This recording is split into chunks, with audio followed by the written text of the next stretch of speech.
শুনেছি তুমি তুলনা করতে অনেক বেশি ভালোবাসো, যে ওর এত আছে আমার কেন নেই, ওর জীবনটা এতটা সুন্দর আমার কেন নয়। ভাই আমার, বোনটি আমার, যদি তুলনা করতেই হয় তবে তাদের সাথে কেন নয় যারা আমাদের থেকেও অসহায়। যদি তুলনা করতেই হয় তবে তাদের সাথে কেন নয় যারা স্টেশনে রাত কাটায়। যদি তুলনা করতেই হয় তবে তাদের সাথে কেন নয় যাদের পুরো দিনটা হসপিটালে অতিবাহিত হয়। হ্যাঁ, যাদের পুরো দিনটা হসপিটালে অতিবাহিত হয় তাদের সাথে কেন নয়। আমাদের দুঃখের দিন কাটানোর সবথেকে বড় কারণ কি জানো? তুলনা। হ্যাঁ, তুলনা। আমরা তুলনা করি সেই সকল মানুষের সাথে যারা আমাদের থেকে অনেক বেশি উপরে। আমরা তুলনা করি সেই সকল মানুষের সাথে যারা হয়তোবা সফলতার দ্বার প্রান্তে। আমাদের সব থেকে বড় অন্যায় কি জানো? মানুষের সব থেকে বড় অন্যায় কি জানো? আমরা কারোর বাহিক্য দিকটা দেখে, বাহির থেকে দেখেই ভেবে নেই যে সে অনেক সুখে আছে, সে অনেক খুশিতে দিন কাটায়।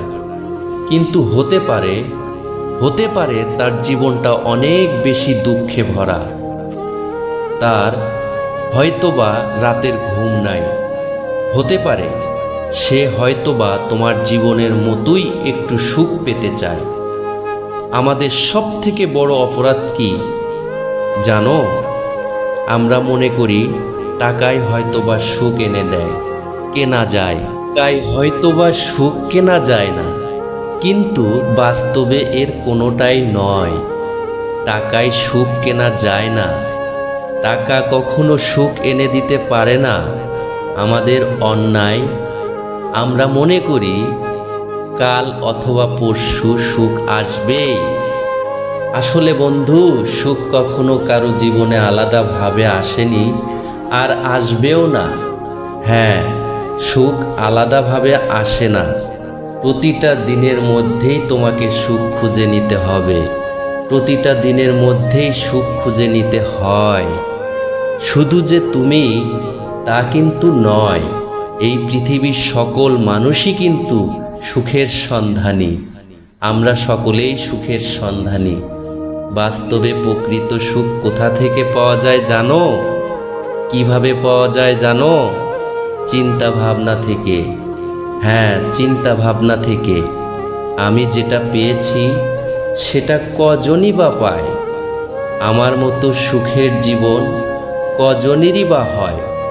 আল্লাহ পাক আমাকে যেটা দিয়েছেন সেটা কজনের কপালেই সয়?